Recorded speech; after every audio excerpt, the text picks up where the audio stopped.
Welcome to another installment of Defending Israel. I am your host, Rabbi Pinchas Landis. We are all watching the tremendous media bias against Israel in the present war. You don't have to look far to see the staged images and videos coming out of Gaza. Then, we hear wonderful news like the United Nations has revised its estimates of civilian casualties in Gaza, slashing the figures by nearly 50%. The decision follows revelations that the initial data relied heavily on information provided by the Palestinian Ministry of Health, which is controlled by Hamas. Shocker. The problem always is that the initial shocking news is front-page headlines, and the retractions are buried on page 15, bottom paragraph. Not only is this nothing new, it is to be expected at this point. Since its inception, the IDF has maintained a strict code of ethics that places an extremely high value on the lives of the non-combatants. The Army has implemented this code over decades with impressive success. When a soldier fails to uphold the code, they are punished. When the rules need to be tweaked, they are improved upon. We not only don't get credit for this, but we are often accused of the opposite. No one focuses on the fact that our enemies are tremendously skilled at using human shields and that they know the sympathy they will garner in the public arena from all this. Instead, the ire falls on Israel. Beyond the non-combatants' lives that are actually lost, Israel is often accused of things that never happened.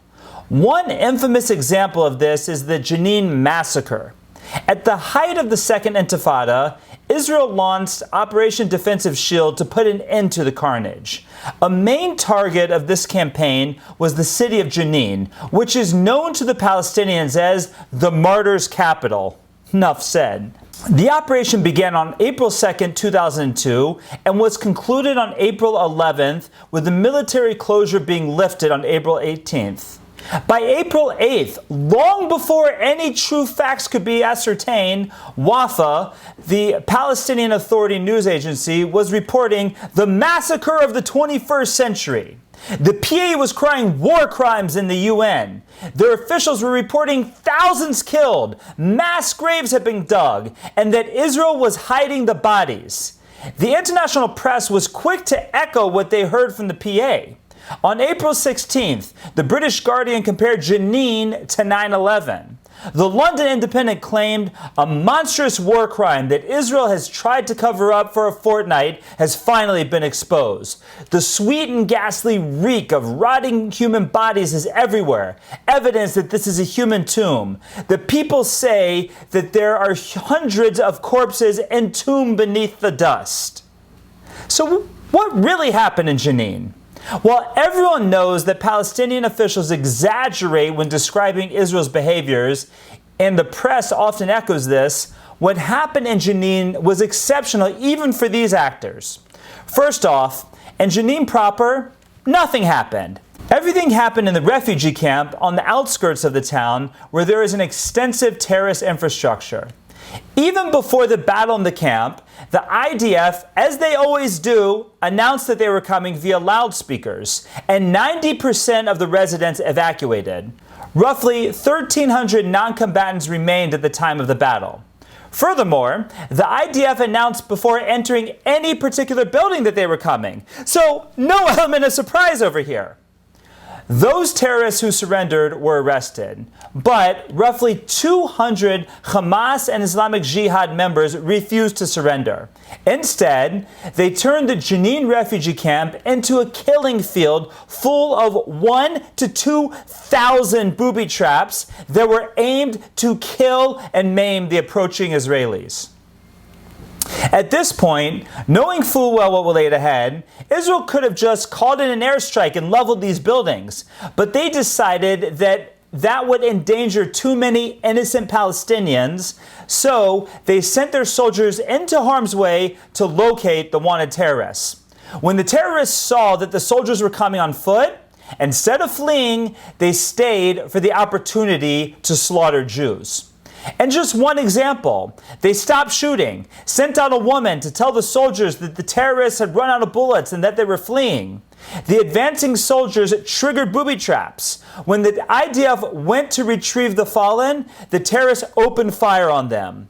With 13 soldiers dead at that time, this was the deadliest single day from the 1982 Lebanon War until that point.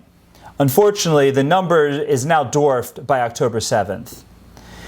After the ambush, the IDF changed their tactics. They brought in armed bulldozers to clear a safe path for the soldiers. It takes these bulldozers 30 minutes to take a structure down. So if any innocent civilians had ignored all the warnings up until this point, they still had half an hour to flee the scene. Anyone who died in the bulldozing of the buildings was caused by the booby traps that were set by the terrorists and triggered by the demolition. After this, the IDF quickly took control and the rest of the terrorists were arrested or killed. So what were the real numbers in Jenin? A total of 23 IDF soldiers were killed and 75 wounded. May Hashem avenge their blood. As for the Palestinians, Israel reported that 52 died, and most of these were combatant terrorists. Every independent review ended up corroborating these numbers. After the fighting, Commander Shlomo Laniado said in an interview, "Why aren't we using more strength? Why did I have to go from house to house and maybe not come back? We were injured and got killed since we have a heart.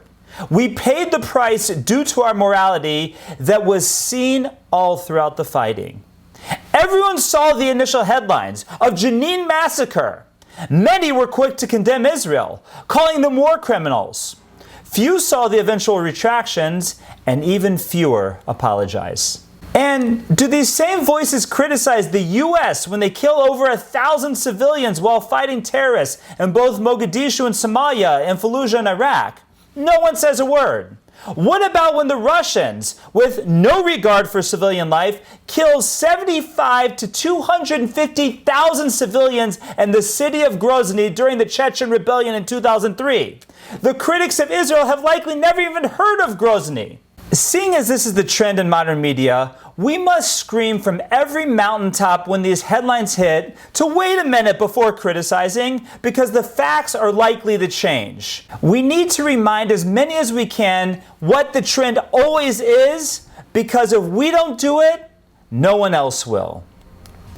In our next video, we'll discuss the Boycott, Divest, and Sanction, or BDS movement, and I look forward to doing it with you.